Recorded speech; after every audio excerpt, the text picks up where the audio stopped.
Tasty tasty పప్పు చారును ఎలా చేయాలో ఈరోజు చూద్దాం. ఈరోజు పప్పు చారును చేస్తున్నాను. 2-3 సార్లు చక్కగా కడిగి పొయ్యి మీద పెట్టుకుంటారు. పసుపు, కొంచెం అల్లం ఎల్లిగడ్డ, 4 విజిల్స్ వచ్చే వరకు ఉడికించుకొని దించుకోవాలి. పప్పు ఉడికింది. ఇప్పుడు నేను తాలింపు వేసుకుంటాను. పప్పుచారులో కొన్ని సొరకాయ ముక్కలు కూడా వేస్తున్నానండి. కొన్ని క్యారెట్ ముక్కలు కూడా తీసుకున్నాను. కొత్తిమీర, కరివేపాకు, ఉల్లిగడ్డ, తగినన్ని టమాటాలు, ఒక 5-6 పచ్చిమిరపకాయలు సన్నగా కట్ చేసినవి.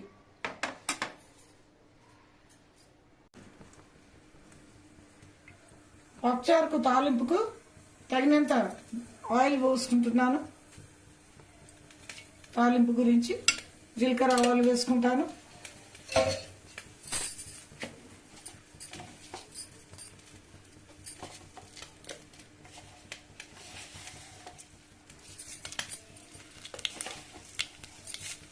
జీలకర్ర ఆవాలు వేసాను.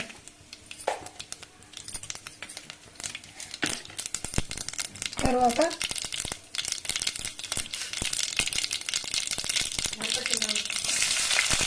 ఉల్లిగడ్డ, పచ్చిమిర్చి,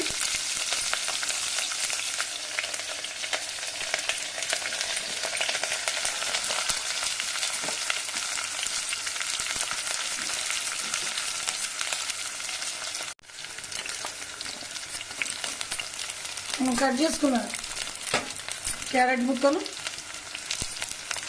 వేసుకోవాలి. ఒక 1/2 టీ స్పూన్ అల్లం ఎల్లిగడ్డను కూడా వేసుకోవాలి. తాలింపులో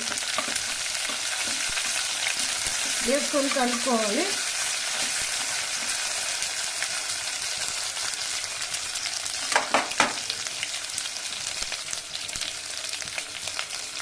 టమాటాలు, తర్వాత మిగిలిన కొత్తిమీర,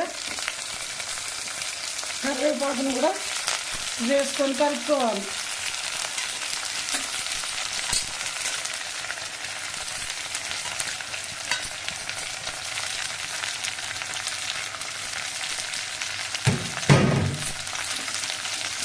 ఇది ఒకసారి అన్ని ముక్కలకు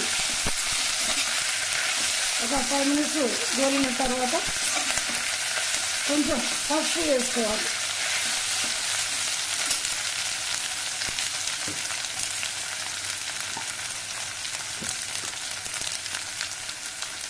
పసుపు వేసుకోవాలి.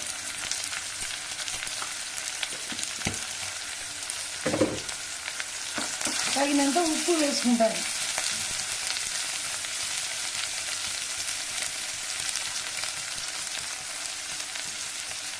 సరిపోకపోతే తర్వాత కూడా మనం వేసుకోవచ్చు.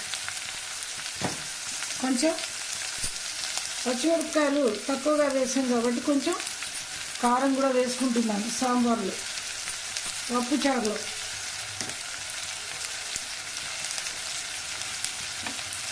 ఇవన్నీ కలిసిన తర్వాత మంట తగ్గించుకొని ఇప్పుడు మనం తీసుకున్న ఈ యొక్క సొరకాయ ముక్కలన్నిటినీ వేసుకోవాలి.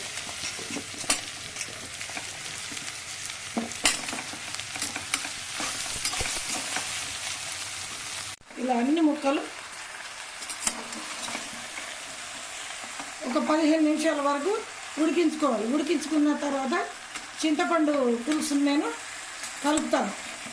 పప్పు, చింతపండును ఉడికించుకున్న పప్పు, చింతపండును కలిపేస్తాను. మనము నానబెట్టుకున్న చింతపండు గుజ్జును నేను పిసికి ఈ విధంగా పప్పు చారులో పోస్తున్నాను. జొన్నల సాయంకి పోసుకోవాలి. పప్పుకు తగినన్ని నీళ్లు కూడా పోస్తాను. ఇప్పుడు మరొకసారి నేను వాటర్ను పోస్తున్నాను. చింతపండు water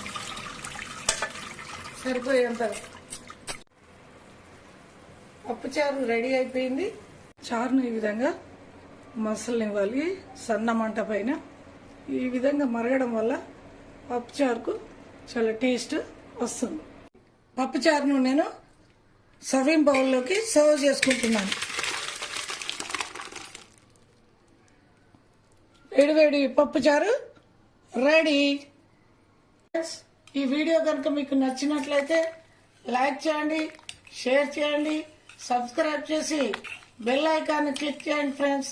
thank you for watching.